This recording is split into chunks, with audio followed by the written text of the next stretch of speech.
Hey everybody, my name is Paul Lesder Jr., aka Boy Green. I'm the New York Jets digital reporter for Heavy.com, and welcome to the Jet Zone, right here on Sports War Radio, and quite frankly, wherever you find your podcast. This is a live video show, so feel free to jump in the comments wherever you're watching. We're streaming live simultaneously in three different places. The Heavy on Jets Facebook page, because again, I am the New York Jets digital reporter for Heavy.com. Also on my YouTube channel, youtube.com/BoyGreen25, and on my Twitter account at BoyGreen25. Make sure you show your support. Like the Facebook page where you have over 20,000 New York Jet fans are streaming live to right now. Feel free to hit subscribe on the YouTube channel at 1.6K, and Twitter. Feel free to hit follow as well. Guys, it's great to be back in the lovely confines. On last week's episode, we were talking about the schedule. I was in Lynn, Massachusetts. Now I'm back in the lovely confines here of Oswego, New York. And we've got a lot to get to, including some breaking news. Garrett Wilson has just agreed to his rookie contract. Adam Schefter on it. Jets have reached agreement today with a 10th overall pick. Garrett Wilson on a 4-year, fully guaranteed $20.55 million contract. And the most important piece of the puzzle, the Jets now have all three first-round picks under contract by May 18th. And let me tell you guys how important this is. Last year was Zach Wilson dragging the training camp. Oh, man, are we going to have this ready, that ready, and this bonus offset language nonsense? It is such a gosh darn relief to know that the Jets have this business figured out. By the way, this is how it should be. That's how the new rookie wage scale was collectively bargained. It's supposed to be easy peasy, lemon squeezy. Here, if you're picked in this slot, you make this amount of money, sign the dotted line. Here you go, 5th-year option, all that jazz, okay, for first-round picks.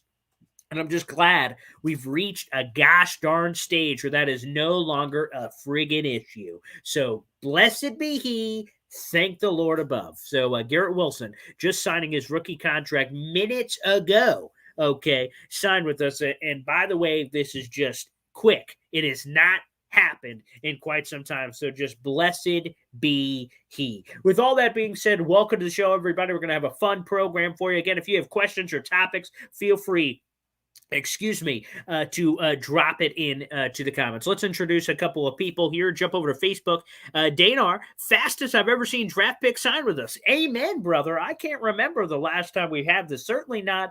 It wasn't prior in the old CBA language where, rookies were negotiating how much they were going to make based on the past and things of that nature, which just made things more complicated from that standpoint. So, again, that is just phenomenal to see that. Let's go to YouTube. John Hepburn. Hey, Paul. Howdy. Howdy diddly. How we doing? Anthony, yes, Brady Quinn. Who's Brady Quinn? Former Jets backup quarterback Brady Quinn to you. And yes, we will get into his viral comments this week on CBS Sports HQ. You can check out my full column on this on Heavy on Jets. And also, you can see the full video, both in that article and also on my Twitter page, @BoyGreen25, which, by the way, was approaching 200,000 views. And I hate that this man was getting that kind of attention for this trash take. But we will, of course, investigate it a little bit further with the Brady Quinn take here momentarily. Let's get through a couple more comments. I'll try to stay more on top of the comments this week. F. Brandy Quinn. Yes. That's a good one. Yes. Did he win? No, actually, he only had 4 wins as a starter, as a former first-round pick. I believe he was a 22nd overall pick by the Cleveland Browns back in the day. Let's go to Monty. Jody gets it done. I was never worried about the picks agreeing. Not really me either, although last year Jody was a part of the Zach Wilson offset language nonsense that seemed to take too long. So that would be kind of my only comment on that. But again, I just want the drama over because that's just senseless. Like, it, and we had the whole thing I remember last year of like, it's not important if he's missing first week, second week, it's still fine. It's still fine. Like, I don't want any of the bull crap anymore. I just want, like, they're learning immediately. There's no reason to not agree to terms with rookies. There's this offset language. I mean, we're talking about semantics here for these contractual conversations. So again, that all to me is nonsense. I'm glad that we've kind of moved along from that. You know what? We brought up the Brady Quinn thing. Let's just get it out there. That's the picture on the video. Let's address it so it doesn't kind of get lost in the shuffle. In case you missed it, Brady Quinn, former first-round quarterback, a Notre Dame Golden Domer, which, by the way, ouch. Brady, ouch. Okay. My dad's a diehard Notre Dame fan. So seeing you flash these comments out there, the slander in the streets on Zach Wilson and the Jets really hurt me. But here are the highlights of what Brady Quinn said on his CBS Sports HQ podcast. Okay. Basically, what he said is he believes the Jets the Jets season will be over before their bye week, which, by the way, is in week 10. He believes the Jets are going to start the season somewhere in the 1-8, 0-9 ballpark. And said that the only winnable game that he sees is against the Miami Dolphins, but probably not because they're going to be so quote-unquote devastated by their 0-4 start at that point, Dolphins are week 5, that they're probably just going to suck. And then he just kind of says, yeah, they improved their roster, but I'm not a believer in Zach Wilson. Doesn't really explain his take, just says, I'm not really a believer in Zach Wilson. And guess what? They're going to be looking for a quarterback anyway in the 2023 draft. Boom, mic drop, segment over. I mean, again, to me, it was hot take. It was trash, and we have to talk about it because you know what? It just bothers me because, I'm fine with a negative take. It's been mostly positive for the New York Jets this offseason. And by the way, whether it's positive, which is just refreshing, by the way, it's nice to hear the Jets in a positive light coming out of the offseason. There's been off seasons before where they've gotten a little positivity, but this has reached another level. The universal praise they're receiving is unfounded in the last decade. So that's great. However, I'm cool hearing negativity. I'm cool with a counterpoint. Again, I'm a very open-minded person. If someone has something to bring to the table, I'm cool with it. But there was just such generic hot take nonsense here that there wasn't any backing to any of his points. Why aren't you a believer in Zach Wilson? And, why don't you feel this way or that way? I just feel like, and especially on a podcast, you have more space to speak. Like for me, the great thing I love about this Jet Zone podcast to me is I get to speak. I get to go kind of beyond the four walls. I can say and do whatever I want. There's no limit really on how long I talk or what I talk about. So I feel like that's a great platform to be able to explain your takes. And unfortunately, he didn't. So really disappointing there from old Brady. And again, as my dad is a diehard Notre Dame fan, and I've seen like every Notre Dame game for the last 20 years, I've seen all the Brady Quinn plays, so it's really sad to hear that, Brady. But he is not a fan of the Jets. And ultimately, to boil that down to one point, we could talk more about it if you guys have other questions or comments or topics, or we can move on from it because there's other things to discuss. But essentially, Brady, to his simplest point, is not a believer in Zach Wilson. If you're not, then sure, the Jets could be terrible. I think the team around them is really good, so not great, but I think it's really good. They really did a really good job of improving the talent around the team that even if Zach Wilson is not great, I don't think they bottom out and they're just terrible unless he's so negative bad. Not just terrible. I mean, like horrendous. Like New England Patriots, 4 interceptions on the first 4 passes, terrible. Then okay, sure. But I just don't know how, based on the progression of Zach Wilson in the second half of the season, the improved talent around them, that they could be worse. It just seems hard to believe, but I guess anything can happen. There's also another reminder with Monty on YouTube. If you're on YouTube, you can support the channel. It's called a super chat. You can either send an emoji, send a question, you can cut the line to guarantee your question gets answered on the show. And of course, you support the channel for cool things. And speaking of that, real quick tease, by the way, now you're going to see this product. But however, we are investing back into this. And I've had a few complaints, hey, Paul, your voice gets a little crazy. You sometimes break your own mic from how loud you get. Well, we're reinvesting, and thanks to your guys' support. And this is why this is just an example of some of the stuff your guys' support can send. We have a brand new mic coming in, brand new headset. We're going to have a whole new look. So I hope you appreciate that. That should be coming later this week. So again, it's all from the support you guys send. For example, like the super chat, and you improve the product, improve the quality, and we get to do cool new guest interviews and other things of that nature. So a thank you to each and every one of you that have chosen to subscribe to the channel to have the ability to do other cool stuff like that. So thank you. Shout out there. All right, let's go to Facebook. Chill Corchado here. I have to reel a lot of us I have to be real. A lot of us have unrealistic expectations. 6 to 8 wins is step forward. 9 or 10 wins, great year, but some people expect unproven rookies to turn us into overnight contenders. I'll tell you this, Chill. That one of my points were why I wanted a veteran receiver over a rookie is I expected some level of a transition period. So if you got a Calvin Ridley, which again, we know what happened there, but again, just deal with me on the surface here. You have a Calvin Ridley, you have an Amari Cooper, like that receiver, you know what they are, and they can help out immediately. Like there's to your point, there will be natural transitions for Jermaine Johnson, who isn't expected to be a starter because of the rotation in the defensive line, but he's going to be a key piece. Garrett Wilson, Breece Hall, etc., etc. But to me, I agree. 6 to 8 wins would be a nice step forward, but I'm looking for like a skip step. I think I really want to be somewhere in that 8-9 ballpark. When we did our schedule release show last week, my question, comment, whatever, my prediction was they're going to be 9-8. That's my prediction. And if they're in that ballpark with the leap that I believe Zach Wilson can take, I think that's a great place to be. Now, if anyone is above 10 wins, like 11, 12, 13, 14, we're getting a little crazy. But you know what? For the offseason, I allow you guys to be crazy. Be as crazy as you want. Now's the time to be crazy. Now's the time to really embrace all of that fun stuff. So, you know what? No, I don't. Anyone can have any expectations they want. That's what the offseason for hope, for love, and all that. And I really enjoy that commentary. So I really like it. Joshua on YouTube or Facebook, excuse me. This team has some huge potential. No question, Joshua. This team has a lot of potential all over the place, whether it's defensively, offensively, even hell, special teams. With Braxton Berrios as an all-pro returner, I think he's got a lot of potential as well. So I really like this team. Really, the only criticisms of weakness, again, safety, Lamarcus Joyner, how much can he rely on the guy? He's only started 6 games over the last 2 years. He played like 3 snaps last year after tearing his triceps, and he hasn't even played the safety position. He was actually forced to play a little corner. So I'm a little concerned there at safety. Linebacker depth, I'm a little concerned with. Delshon Phillips got a little too much PT last year.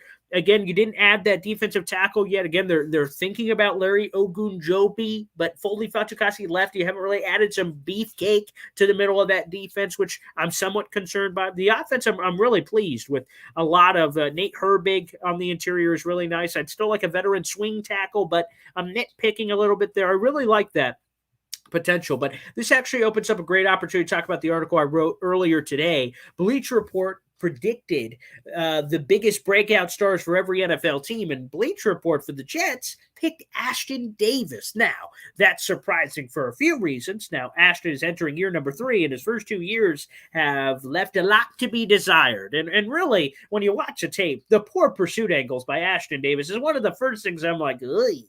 Woof. Like it just becomes apparent because some of the bad on Ashton Davis's tape is a simple 5 to 7 yard play where he just profiles and wraps up and the play is dead. When he takes a horrible pursuit angle and that play goes 70 yards to the house, the Jonathan Taylor Colts game is a brutal example of some of those poor misses and how a simple play turns into a long touchdown play. So that for me, again, it's surprising that he gets listed in that category because we've just seen so much nil. Now, Ashton Davis, for those who don't know, was this athletic piece of clay taken out of California, and he hadn't been playing football long, former track star, so he's super athletic, and I'm sure the Jets fell in love with those trades and said, man, if we could get him to kind of learn the game of football and really be really good, and again, he showed some pops at California, but not the normal full range, like he's been playing football since he was a Pop Warner guy. There hasn't been that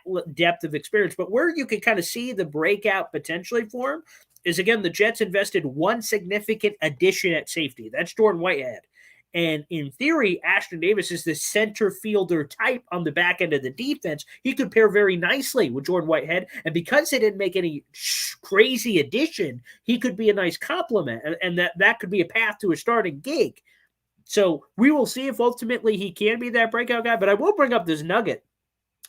So again, on my YouTube channel, and I hope you guys subscribe if you're not a subscriber already. We have great content, live streams like this, and interviews with cool guests and things of that nature. And one of the cool guests that joined us this offseason was Jordan Reed, ESPN NFL draft analyst, and he brought him a nugget, which I knew, but I guess I didn't know. And he said that prior to this draft, where Sauce Gardner was a 4th overall pick by the Jets, the highest drafted defensive player by Joe Douglas with the Jets was Ashton Davis with the 68th overall pick in the 3rd round. Like, that is an insane stat. No wonder the Jets defense has been terrible. That, like, the highest drafted guy was that guy, and he hasn't been great, and there just hasn't been enough talent on that side of the ball. So that's a wild stat. But I'm rooting for Ashton, and we'll see. Again, I don't feel great about LaMarcus Joyner. There's a bunch of guys on this, Elijah Riley, Will Parks, Jason Pinnock, and they've shown pops, but not enough for me to say, wow, I feel great about safety. So that will be TBD there.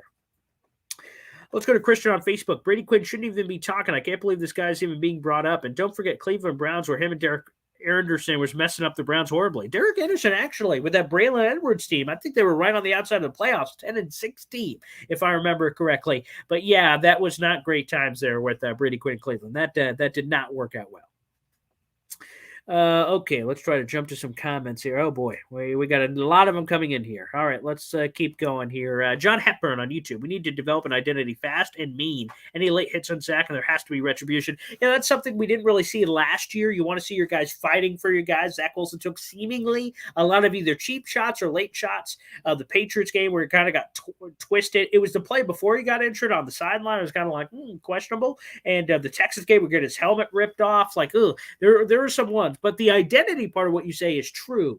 Like, I don't think the Jets knew what they wanted to do. And part of that is you had a first-time play caller, Mike LaFleur. I think he really found himself in the second half of the schedule, and I think he's only going to continue to find himself as he heads into year 2. I think that's a good point.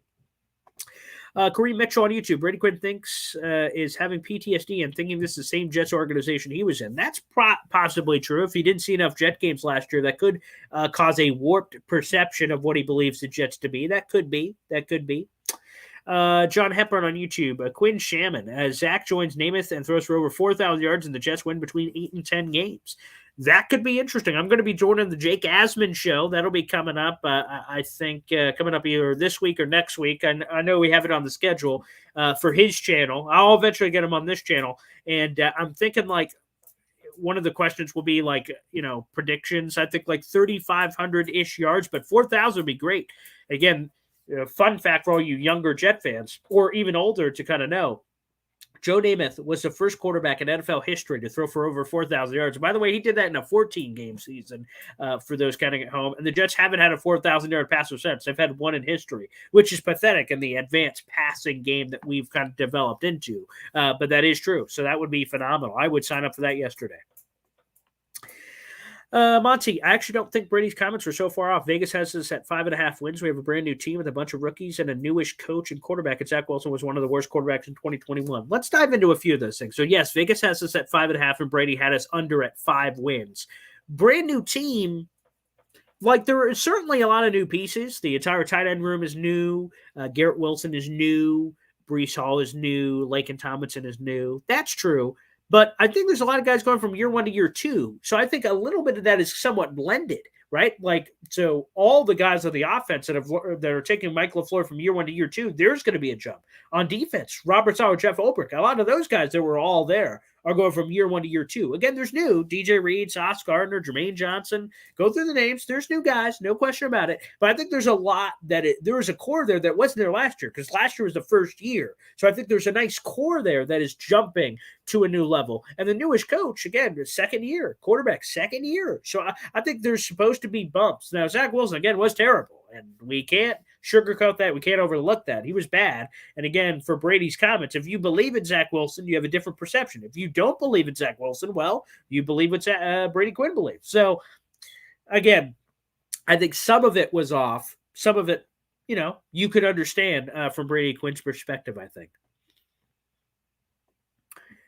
Nick Mazzeo, like anyone cares about Brady Quinn's opinion, Jude has no career numbers to back up his quote-unquote expert opinion. Well, I'll say this, Nick, for a lot of people that have kind of had that perception or have said that about Brady Quinn's comments, to me, his playing career and him sucking, like, I get from a surface level thing why that bothers some people and like, in theory, discredits his opinion. But, like, Dan Orlovsky was like a career clipboard holder, and he infamously ran out of the back of the end zone and caused his home team to have a safety. And I think he's a really good analyst. So I don't really know if their playing careers always credits to their expert opinion. And there's been really good ball players who have stuck as analysts. So I'm not sure those two things are mutually exclusive.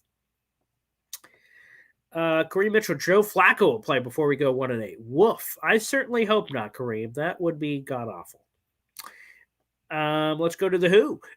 Zach Wilson almost has as many wins as Quinn had in his career. He was a 4-16, by the way, as a career starter. And some of those wins weren't Zach Wilson's last year, but yes, he's almost there. So, yikes. Yikes. Yeah, he does. So I guess maybe watch where you throw that. The Who, I hate Notre Dame, but love your show and glad you represent us. That means a lot, The Who. I appreciate that. Yeah, Notre Dame, very polarizing. Blame my father for those connections. Again, a diehard Notre Dame fan his entire life. So, which of course bled into me as I watch football with him in the living room, but I appreciate that. All right, let's go back to Monty H.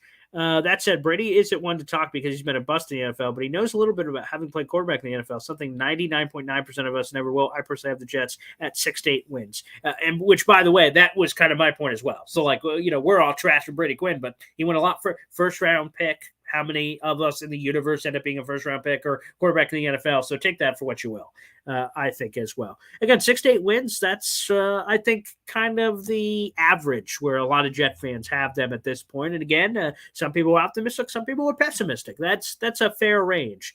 10 wins is crazy. Yeah, because if we pull up the schedule, I don't know if 10 wins happens. To me, my prediction off the cuff with the schedule thrown in front of me, I think was 9-8 or 8-9. It was one of the two. I can't remember. But I think it's possible. Now, again, Monty, for anyone who has on the higher win scale, it's all your belief in Zach Wilson. Do you believe he's going to take a next leap? And I've talked about this on my radio show that when you have an elite quarterback, now Jet fans don't know this because it hasn't happened often enough, but let's take the Packers, Aaron Rodgers, and then they had Brett Favre before that. So they're a great example. Every week you have Aaron Rodgers and or Brett Favre, which they had both for a little while. Whenever you have that guy and go into a certain week, you believe you can beat any opponent on the field. You have Aaron Rodgers or Brett Favre, any chance. It doesn't matter who the opponent is, how good they are, no matter. They got Aaron Rodgers, they got a chance. The Jets fans don't know of that ability to have a really good quarterback, and thus in a quarterback-driven league, you could be in any game. So again, Jet fans don't really know that, but if Zach Wilson is in that category, I don't know. I mean, ultimately, the proof will be in the pudding. We will see what he is. I mean, right now it's speculation, what I think he will become, or what some negative people think he will fall down into. We don't know. We're speculating, and based on conversations and consuming articles, podcasts, and everything else to try to get a full understanding of what it is. But again, it all depends on what you think of Zach Wilson, I guess. Let's go to YouTube. Keep it simple, RC. This defense, assuming we stay healthy, will be dominant. We just need Wilson to continue protecting the football and making the easy throws. And I will add to that, keep it simple, that I also want some aggression in the offense. I don't want, Mark Sanchez, red card, blue card, green card. I don't want that level of non-belief in your quarterback. Again, running the football, this defense, and then making smart throws are all important. But the occasional shot to keep the defense on their heels, I think, is also important. Make or break for Davis, no question. Obviously, after this year, if he is no good, you can cut him with $600,000 in dead cap. So you can move on from Corey Davis if it's not going to happen. To me, I am of the Corey Davis fan club. I know last year was horrible. He had drops, fumbles, and just injuries. It was just such an uncharacteristic year that I truly am buying in all the Corey Davis stock. He was on pace for 1,000 yards. He was in a good place, even though he had some of those issues. I think he's going to be phenomenal. With more talent around him, I think he's only going to play better. So I am buying Corey Davis stock. Let's go. John Hepburn. Think we will trade for the Bengal safety Bates since he said he won't sign his contract. This is an interesting thought, and I'm glad he brought it up, John, because a lot of fans have brought this up. Here would be my thought. And it's similar to Connor Hughes, who tweeted this out. This was my initial thought when I heard about some of the Jesse Bates Bengal stuff. If the Jets were unwilling to pay Marcus Williams, who, by the way, they'll see him week one. There's a little fun storyline.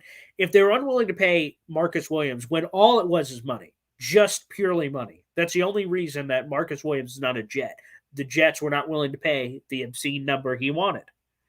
If they weren't willing to do that, I doubt that they would be willing to do that again, money-wise, for Jesse Bates, because you'd have to sign him to a contract extension or you're trading for a rental, and acquiesce to the Bengals to give them the asset they would require to then trade him. That's a double dip that I don't believe the Jets are willing to do. So again, that would surprise me, quite frankly. Again, they need a safety. I just talked about that. But that would surprise me. But I'm glad you brought it up, John, because a few people have been bringing that up. Tyrone Nichols, go Jets. What's up, Jets fam? What's popping? What's happening? I like Ashley, always plays with 110% effort. Again, he's a good kid. I spoke with Jim Nagy, who had him at the Senior Bowl. We did an interview, and that was phenomenal. And then I heard about his story and riding the bike to the Jets facilities. And there's a lot to love all in there. But he just needs to deliver on the field. Again, the poor pursuit tackle angles, to me, are really rough. That's really rough on the tape. And really, like I said, it turns short plays into big plays, and that's tough. But again, he just has to kind of, provide a little bit of proof, quite frankly. And he's getting to the edge here that some people have said he may get cut straight up, and I hope not, because he's an athletic piece, and someone will take a chance on him. But I just want the Jets and Ashton equally to maximize each other, and I think he could be a great fit in this defense. Monty, love my Jets, but this is a 2023 and beyond team being built, thus isn't a playoffs now team. Love our direction, though. Joe D going to make it happen eventually. Monty, I think you're right in a lot of respects that 2023, for a lot of reasons, looks like the year that they can really take off, but sometimes you get an earlier than expected pop. The Bengals are a wonderful example. Now, not everyone is the Bengals. The Bengals don't happen every year. But there are teams that go from worst to first all the time that people didn't see coming. And if anyone was going to do it, now I'm not. Is it the Jets worst to first? Difficult with the Buffalo Bills on the schedule and in the division. But I got to tell you, man, when I look at it, there's a lot of reasons to be optimistic. That's just me. I'm an optimistic guy. That's how I look at it. But I do believe with your central point that 2023, when you have a third year for a lot of these youngsters and second year for a lot of these guys and more familiarity and more money, more draft picks and all that stuff should only help. But I think this could be a year for the pop. And I am saying that I believe ultimately they could get to the playoffs. We will see. And again, when I boil it down to this, there are 7 teams that are represented in each conference. That's essentially half of the 32 teams in the NFL, 16, and then 7 and 7 both make it. I'm not asking for anything crazy to be in the 7-seed ballpark. That's basically the upper half of your conference, which I think is possible. And then we will see ultimately if it is or isn't. But that's how I feel ultimately about it. Keep it simple, RC, with a very important note. Make sure you guys smash the like button. Again, we're streaming live right now on Facebook, YouTube, and Twitter. So we're streaming on all 3. But even if you're watching right now on Facebook or Twitter, open up a new tab, hop over to YouTube, and make sure you hit subscribe and you hit the like button because you can, first off, it helps out the channel. And secondly, if you hit the bell notification, you'll never miss a live stream. It'll get a notification sent straight to you. So when we do live streams, when we do interviews, so you never miss a video. So make sure you guys smash the like button. Makes a huge difference for us. And again, my name is Boy Green if we haven't met before. And this is a fun, interactive show. So I really hope you guys get a kick out of this. I love interacting with you guys. And Monty was the first like. Put that on your refrigerator for Mama. I love that. Yes. Well, thank you for the support.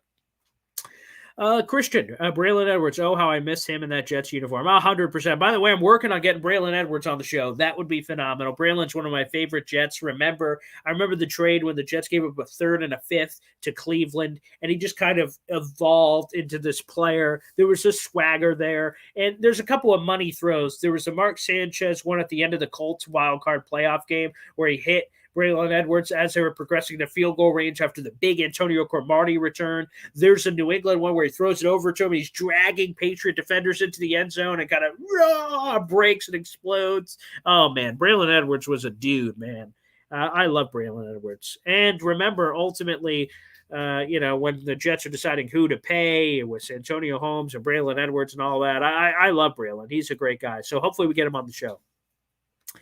Mr. Maja, I didn't like Salah running out to hug Belichick after getting humiliated by 50 points. Coaching needs more attitude as well. Again, I didn't love that either. And Belichick clearly twisted the knife a little bit. And Salah did show a lot of emotion in that Patriots post-game presser. I think he's a respectful guy.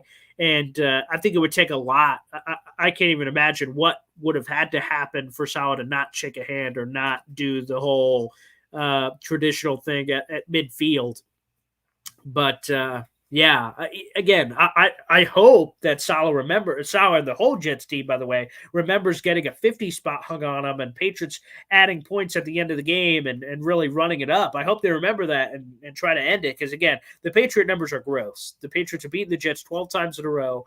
They've won 20 of the last 22, and those 2 wins by the Jets are both in overtime. Not that denigrates it somewhat. Again, the Jets need to show up. The Jets absolutely need to show up from that standpoint.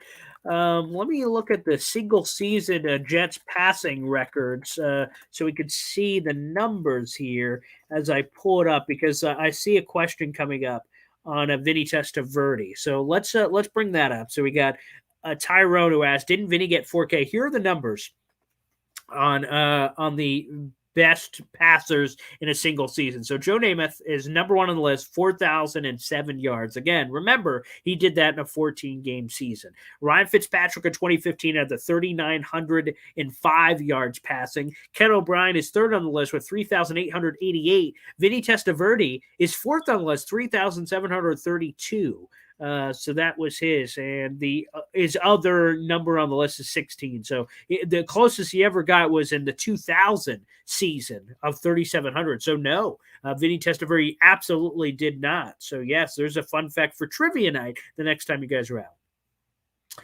Kareem on YouTube. Hopefully Mike LaFleur can get the most out of this offense. I think he can. Again, I think he was not that I think he was a first-time play caller, and he really just kind of evolved. Now, Mike LaFleur always wasn't terrible at the beginning of the year. Some of it was just the youth, rookie quarterback, all these new pieces, and learning his scheme. So part of that isn't him, but I think he's going to take a tremendous leap. Into the next level. Christian here. Guys, Zach Wilson was a rookie. I mean, shoot, look at Peyton. And sorry, guys, I'm a little congested. I've been sick the last couple of days, and I was off the radio until today, so excuse me if I'm a little less what I normally am. But I want to make sure we got the show in this week. Guys, Zach Wilson was a rookie. I mean, shoot, look at Peyton and some greats that wasn't all that great. Then you got some that come out of the gate, comes in good, then plays horrible for the rest of their career before judging. Let's just enjoy the ride. Our team is finally do good fellas. Yeah, I mean, we will see ultimately what Zach Wilson becomes. To me, I think there was a lot of pops to feel confident about. And those should all be reasons for optimism, I think. Matt Morris, most Notre Dame guys don't like BYU. Maybe Brady's the issue. Yeah, I saw an article about that. So, again, there's a little bit of a rub there. That could be some personal hate. So, we'll have to see. I'll see if Brady Quinn does any follow-up comments on why he doesn't like Zach Wilson, because he didn't give an explanation. That was kind of my biggest gripe with him. And Tyrone, we can't dismiss Brady Quinn's analysis and praise Sims, because, right, Sims, was he some great quarterback? Again, we can't just like what we want. Let's see. Between Zach Wilson's backup BYU will be top 3 or 4 quarterback draft in 2023, so Brady's comments seem even crazier. Yeah, well, I just don't know why he doesn't like Zach Wilson. He didn't explain. Keep it simple, RC. I don't see JD throw the Brinks truck at Bates. Yeah, he didn't throw the Brinks truck at Marcus Williams, so I don't know why. If he didn't throw it at Marcus Williams when he was just money, I don't know why he would also trade an asset. That doesn't seem like a Joe Douglas move. Tyrone Nichols, why is 10 wins crazy? Say we split the division, which is reasonable. Seahawks, Vikings, Bears, Browns, Steelers, Bengals looks like wins to me. 100%. And you didn't mention the Lions in there as another one. So, again, I think there is a path, but you have to survive, for lack of a better word, of that first half of the schedule. You need to compete. You need to show up. And then you're set up really nicely in the second half. Richard Corey, wild card has to be the goal this year. No reason they can't be competing for a spot. That's how I feel. And again, I think, not to crush Monty or some of these other people, I think it's a loser's mentality when we say, wow, 6 wins would be awesome. No, I have a higher expectation than that. We've been losing for the better part of a decade. Really, outside of the only winning season we've had over the last 11 years is 2015. So I've had enough of the crap. I have higher standards. I want wins. I want to be in the playoff conversation. So 100%, Richard, we're on the same page. Let's see here. Matt Morse, Patriots game is strictly a coach. So we are a better team this year. Yeah, Bart Scott said it best that we are a more talented ball club than the New England Patriots. And look all across the roster. Again, the proof will be in the pudding. It is on the coaches. I have had enough of the Patriots. That's the win I want the most this season. That's the one I have circled. That's the one I want more than any other. Ragnar Jet, every time such as last obviously we get excited about certain possibilities like Becton, Lawson, Zach, Marcus May. Well, this team this season is way different in so many ways. This team will win. Another key factor in a lot of those names you just said is health. Becton, Lawson, Zach, and Marcus May all got injured during the season. So health is something as well. Excuse me. God, sorry. Like I said, I'm very congested, but we're working through this, baby. We're working through for the podcast.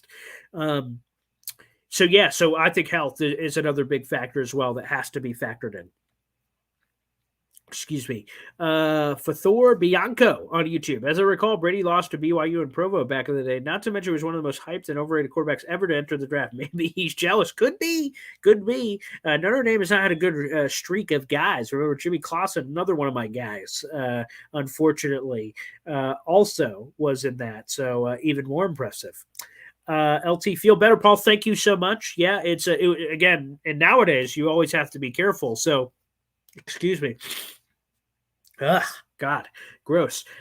So you have to be even more careful. I had to take several COVID tests to get back to the radio station. And again, I never get sick. So when I get sick, normally it hits me like a ton of bricks. So you always have to be careful. But it tested negative on all the COVID tests. Fortunately, knock on glass, because that's what this is on. I have never had COVID so far this entire run. So we're hoping to keep that streak alive. So it looks like it's just some sort of weird sickness. So hopefully all that goes through. Cameron, hope you get better, Brody. Appreciate it, brother. Appreciate it.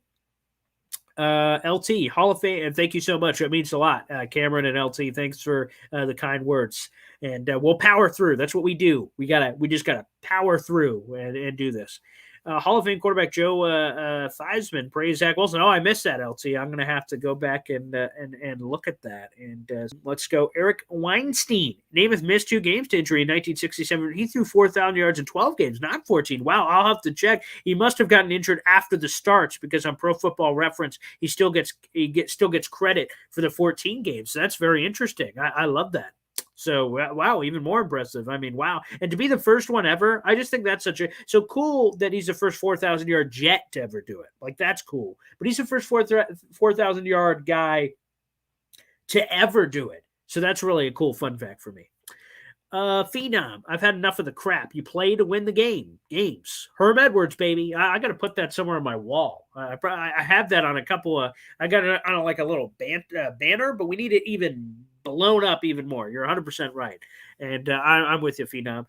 Let's go to Dark Soldier Crew. Yes, sir. Let's rock, baby. Golly.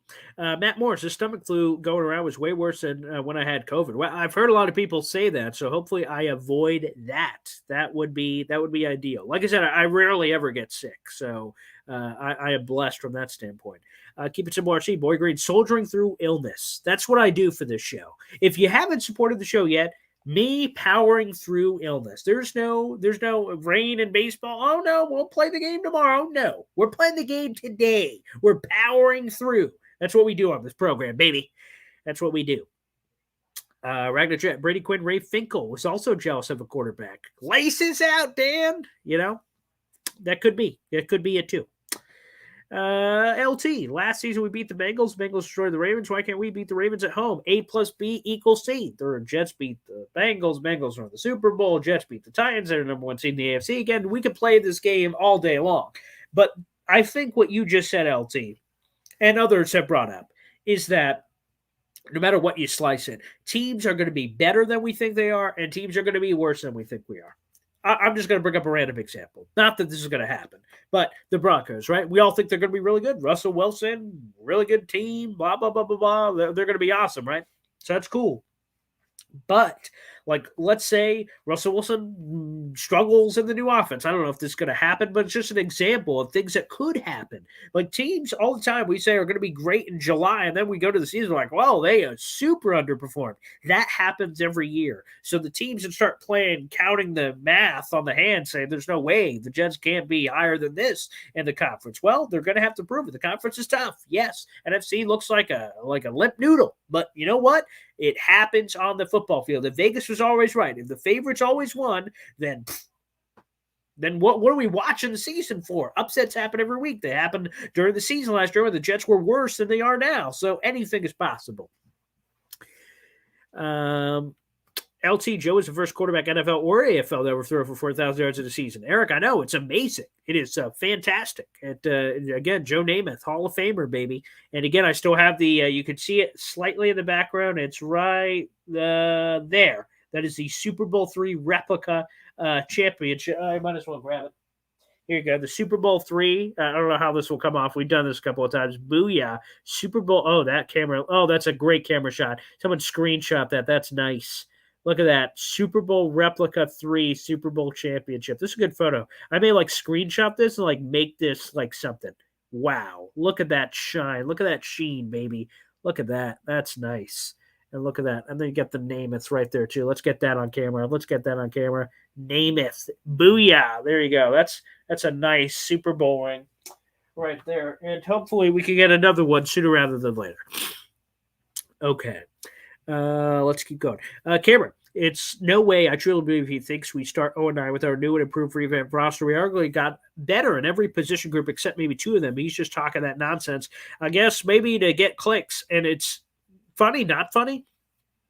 So that came on CBS Sports HQ, and one of the producers, directors, people up top, he quote tweeted the tweet, because the tweet's, like I said, it's 200,000 views or something. And he quote tweeted a tweet, says, I love seeing CBS Sports HQ's videos trending. And he's the director of their crap. So while we're all trashing Brady Quinn in the streets going, man, you suck. I can't believe you have this terrible take. Well, the bosses at CBS are going, great work, Brady. Way to go, kiddo. So that's probably the first time he's been praised as Brady running around. So again, they love it. That was their director. And I told that video guy, hey, you're welcome. So give me some credit, not Brady Quinn, but take that for what you will. Russell Wilson had a bit of an injury bug last year. Could have a repeat this year. Yeah, that could be. Again, that was kind of a random example off the top of my head, but sure, that's an example. Or Joe Burrow's knee could act funny. Or Lamar Jackson was injured a bunch last year. Maybe he keeps getting injured. I don't know. Things are going to happen. I don't have a crystal ball. I can't predict them all. But I will say, I believe the Jets will be in the playoffs, baby. I'm predicting it. I'm saying 7 seed in the AFC playoffs. Boom, put it in permanent marker. That's my take. That's what I believe is going to happen. But different strokes, different folks. LT, with our wide receivers, running backs, and tight ends, the Ravens should be worried about us. I like that, LT. And quite frankly, let's bring up that Ravens game, for example. God, excuse me. For instance, the Ravens game, right? So, if I was ever going to play the Ravens, now, stylistically, it's a horrible matchup on paper. The Jets' run defense was terrible. I mean, parting of the Red Seas god awful last year, and the Ravens are the best rushing offense in the entire league. They're phenomenal. However, if I was going to play the Ravens, and they were going to play the Ravens anyway at some point on the schedule, I'd rather play them week 1 when I have 4 months to prepare. That's just me. Now the Jets' defensive minds and coaching staff are going to be able to really hone in on coaching and game planning and working certain things. The Ravens have a very unique offense. Lamar Jackson is not impenetrable. You can find ways to frustrate him. One of the games that stands out to me actually is a credit to the Miami Dolphins, who have a really good defense, but they found this blitz-heavy scheme that really neutralized Lamar Jackson.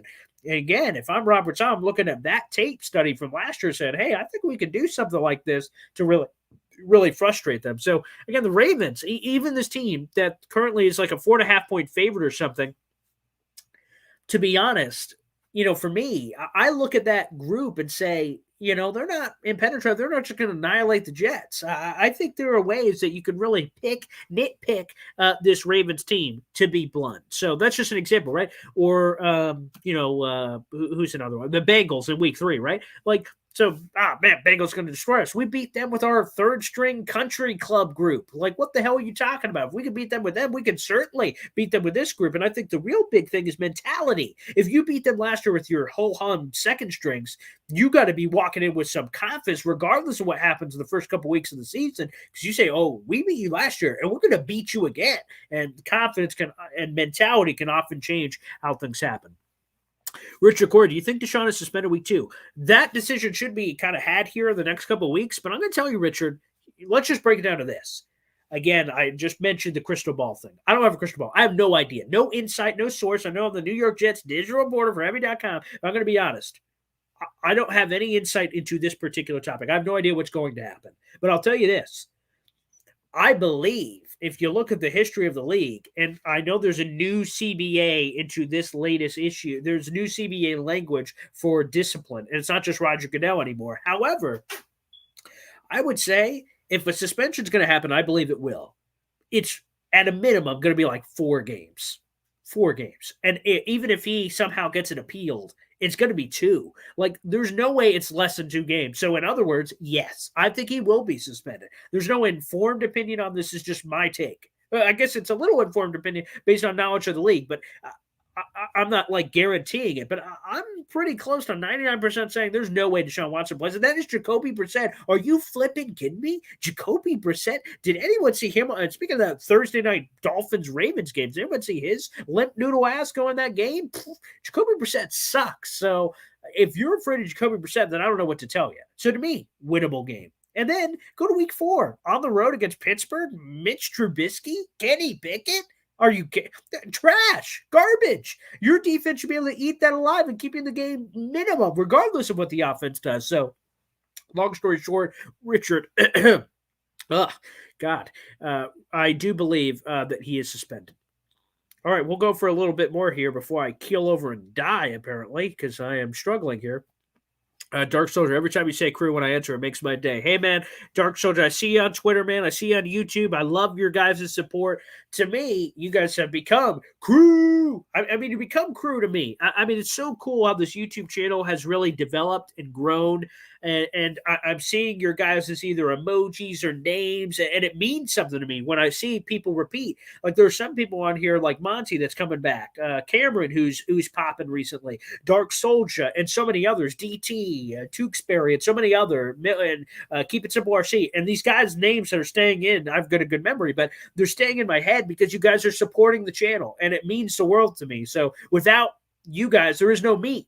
So I always remember that, and I'll never forget that. So it means the world to me when you guys are supporting, whether it's monetarily with the super chats and stuff, which helps out everything, or just really, even if you don't have the means, and just supporting it by jumping in these live streams and hanging out and interacting. It means the world to me. So if you guys can make my day in that way, the least I can do is make my day in your way of that, in that sense.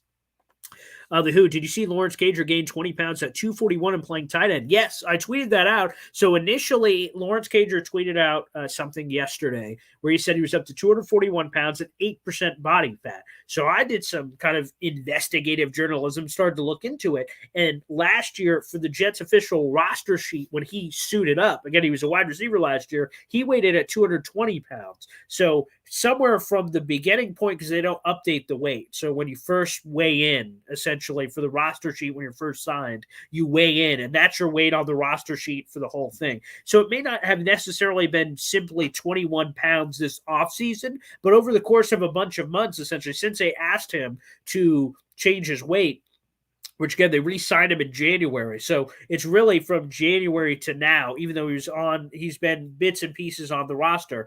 He's basically gained 21 pounds in 5 months, 4.5 months, whatever it is.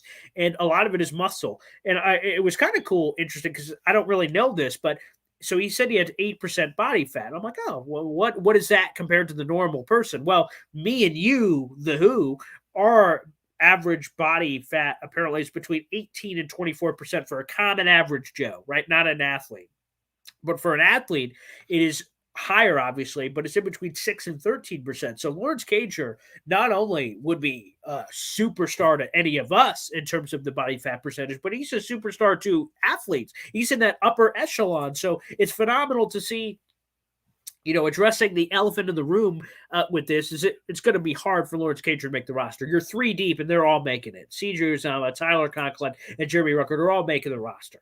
So there's a chance at a 4th tight end. It depends with the fullback situation. They keep Nick Bodden, who they have. If so, they probably don't keep 4 tight ends. If they get rid of him, you probably have a 4th tight end that quasi play both. Is that Kenny Yeboah? Is that Lawrence Cager? It's uncertain at this point. We'll see if he can kind of make it, but he's a guy I'm rooting for. I asked this question in the Badlands show, if you guys are fans of them, Joe Caporoso and Connor Rogers. Big fan of everything they do. And my question to them was, who's the underdog that you're kind of rooting for to make the roster that, the chances look slim right now, but who will you be rooting for? Lawrence Cager is my guy. I really like the player. High traits guy from Georgia, 6'5", but had some injury issues and never really was able to maximize his full potential. But he's a guy that I think all of us have been rooting for. Wow, that's an interesting one, Dark Soldier. I've not seen that. 12 games we play have either a new head coach or a new OC. Interesting. Hey, that always helps. I got to check out the full Randy Lange beats. He does a really great job of giving cool nuggets on the schedule, like the AFC North. It's the first time, basically in the modern draft era, that the Jets have played the AFC North for the first 4 games of the season, which is really cool. So there's a lot of cool nuggets I really like. Excuse me. Let's go to Cameron. Although the Ravens lost a lot of their receivers from the past year, so I think we can really key in on the run game. Pursuit. 100%. Who's their number 1 wide receiver? Rashad Bateman? And he was injured last year. So, yeah, I think you can really hone in on the running game. A lot of 13 personnel will be coming. Ragnar Jet, what do you see happening in the run game with these awesome tight end running back rooms? I think the Jets are going to be a run-first football team, quite frankly. I think they wanted to do it last year. They didn't really have the personnel to be able to do that. You'll have that 1-2 punch with Breece Hall and Michael Carter and the occasional sprinkling in of Tevin Coleman or like a Zonovan Knight. I think LaMichael Pirine gets cut. I think Ty Johnson gets cut. But I think there's a lot of potential with those guys. And I think cool naked bootleg opportunities, play action plays. I think there's a lot of creative ways you can get this run game going and the play action passing game, which I think will really help Zach Wilson. LT, the Jets need to bubble wrap Carl Lassa until the season starts. That's true. And also, guys, another breaking news bit from this week that we haven't brought up on the show yet. The Jets will be doing joint practices with the Atlanta Falcons. Kimberly Martin was the first one to announce that yesterday, and we're learning more details about that now, and I think there will be more. The Jets-Giants will be doing joint practices. That's not official yet, but that's going to be happening. And, again, if you remember joint practices last year, that's where Carl Lassa got injured in the Jets-Packers joint practice. Now, I think there's a lot of juice that can happen, especially with the limiting of preseason games. We only have 3 now a year moving forward as opposed to 4. Joint practices are important. As a former football player at the high school level, but still a pretty darn good one, in my humble opinion. Sometimes you get tired when you're in two-a-days, and kids nowadays don't do the football two-a-days we used to do. But those two-a-days where you're there at 6 in the morning, you're there till 6 at night, and you're pounding against each other in full pads. You get sick and tired of hitting your own blue jersey.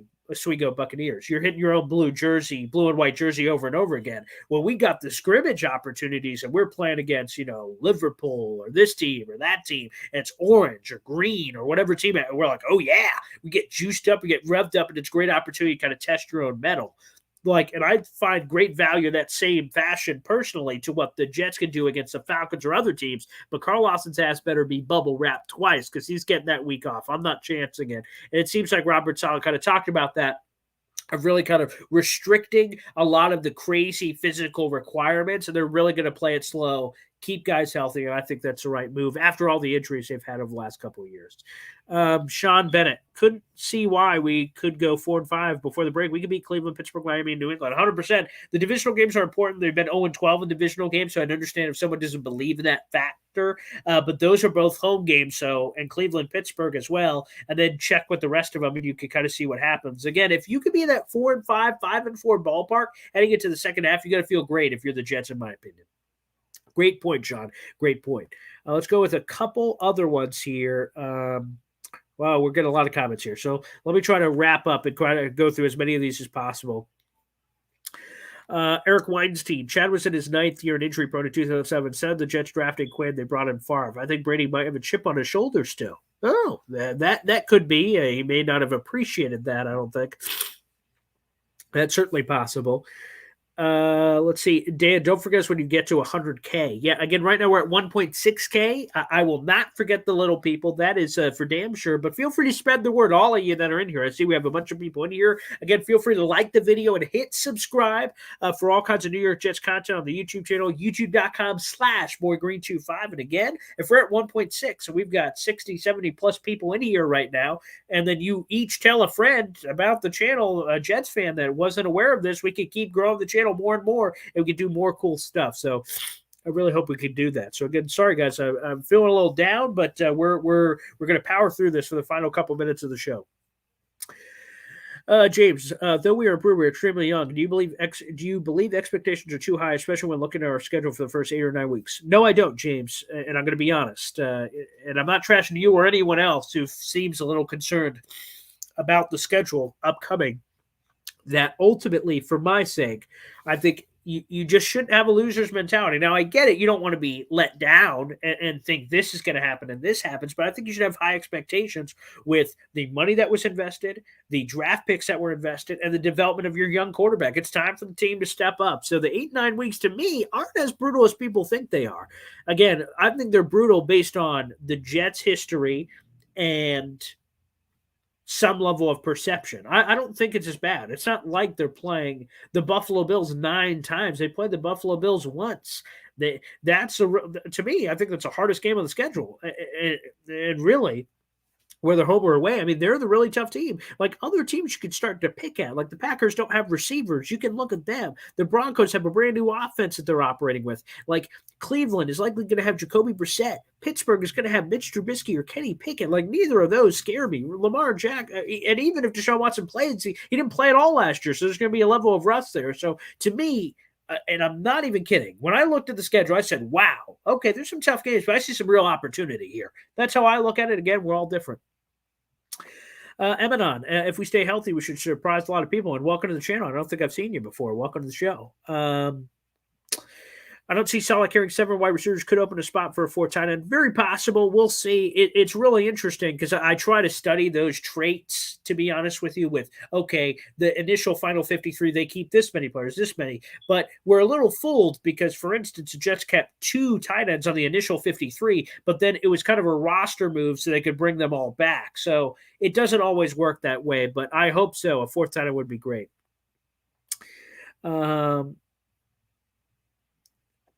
Emanon, Brady Quinn should do laxative commercials since he's so full of blank. By the way, a lot of people say this to me. They say, my dad used to tell this to me, that my eyes are brown because I'm full of crap. So I've heard that one before. That's good. That's good. Let's see. Let's get a final 1 or 2 in here. Cameron, okay, played slow with Carl Lawson. Give Clemens and Maine more reps. Lawson will be fine, strong mentality. Also get a lot of mental reps. I hope so, and I think that's what a lot of these young guys have been getting through the rookie minicamp that has since completed. Again, those guys are getting a lot of stuff, which is really cool. So that's been phenomenal. And Cameron saying regarding the joint practices, 100%. But it's the same mentality that they had, obviously, with the rookie minicamps as well, which I think is kind of interesting. In theory. Well, guys, I'm going to sign off because I am running out of steam here. Going to clear the passages, keep taking medicine. But I got to tell you guys, thank you for another wonderful week of the Jet Zone. I love doing this. You guys can also listen to this. It is also uploaded as a purely audio podcast. We've been doing that for a decade. The video is relatively new. We've been doing the video streams for the last couple months. But I hope you guys are enjoying it because prior to this point, it was purely audio, both on terrestrial radio and on podcasts. So I hope you guys are really enjoying it. And by the way, make sure you show support for the channel. We got some fun interviews after taking the week off last week for visiting family, and that's probably why I'm sick, as from seeing all kinds of family all over the country. We're going to have a lot of interviews coming up here, so I hope you guys can enjoy them on our Meet the Fleet series and other interviews about the draft of the Jets. So we got a lot of fun stuff coming, guys, so I hope you guys enjoy it. Again, like the video, hit subscribe, and make sure you tell a friend. Thanks, everybody. We'll see you next time right here on the